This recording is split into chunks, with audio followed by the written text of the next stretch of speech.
Isang pinagpalang araw sa inyong lahat. Tayo po'y magninilay sa salita ng Diyos, ang pinagmumulan ng awa at tawa ng ating buhay, ang salitawa. Pumasok na po tayo sa ika-23 linggo ng karaniwang panahon. Mga kapatid, huwag po natin kakalimutang magdasal at magsimba.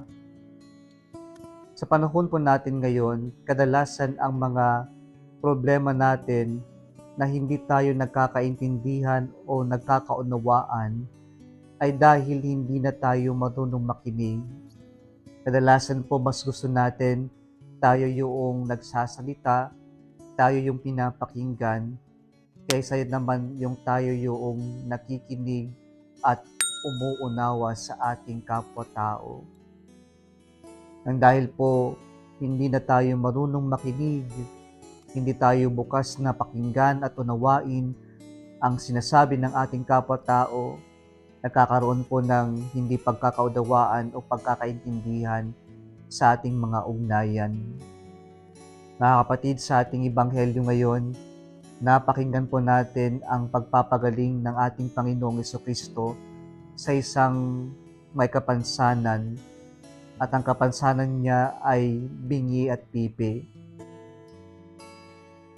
Ang lalaki po sa ating ebanghelyo ngayon na may kapansanan ay maaari pong ipinanganak na bingi, at dahil po wala po siyang narinig ay naapektuhan din ng kanyang pananalita.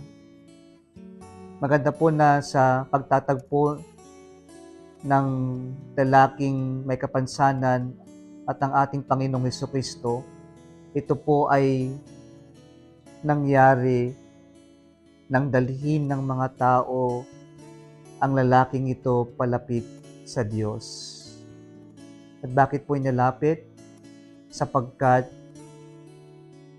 nagkaroon ng pag-asa ng dahil sa ating Panginoong Jesucristo. And so, in this encounter, we see that some men brought this deaf and mute man because they saw hope in the Lord. They believed and trusted that there is hope in the power of our Lord Jesus Christ.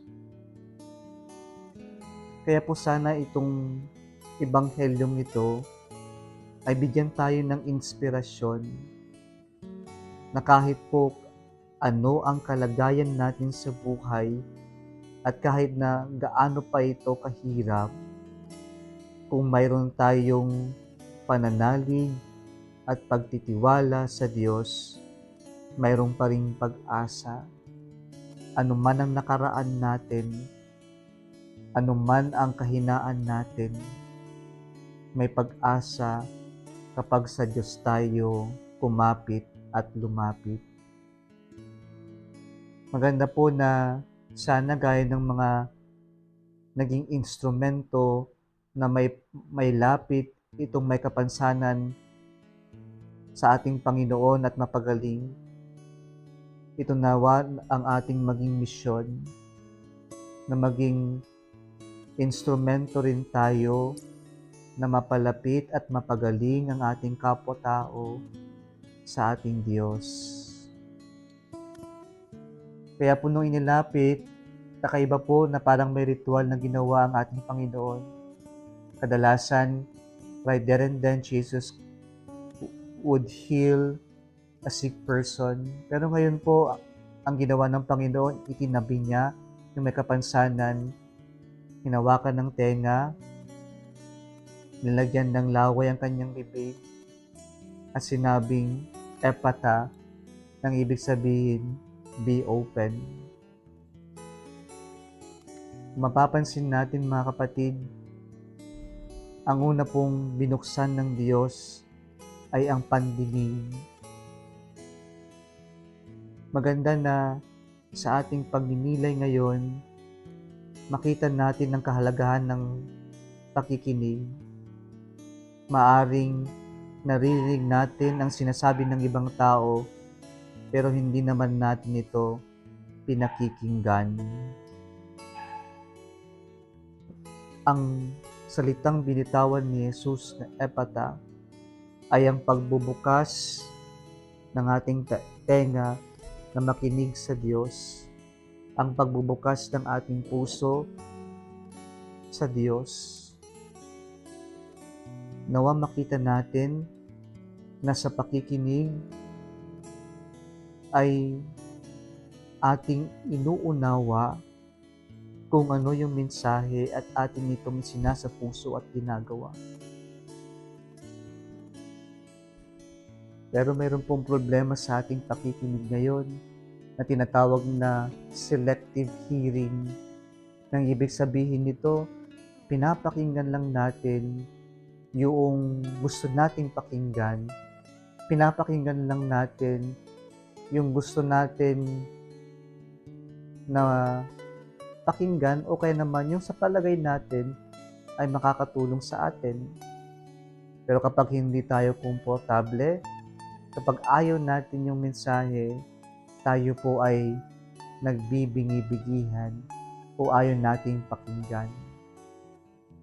Sa spiritual na buhay, tinawag ito ng isang author na cafeteria Christians, kung saan gaya po ng isang cafeteria, pinipili lang natin yung gusto natin na kainin, yung katakatakam, at hindi natin pipiliin yung hindi masarap para sa atin o kaya naman yung ayaw natin.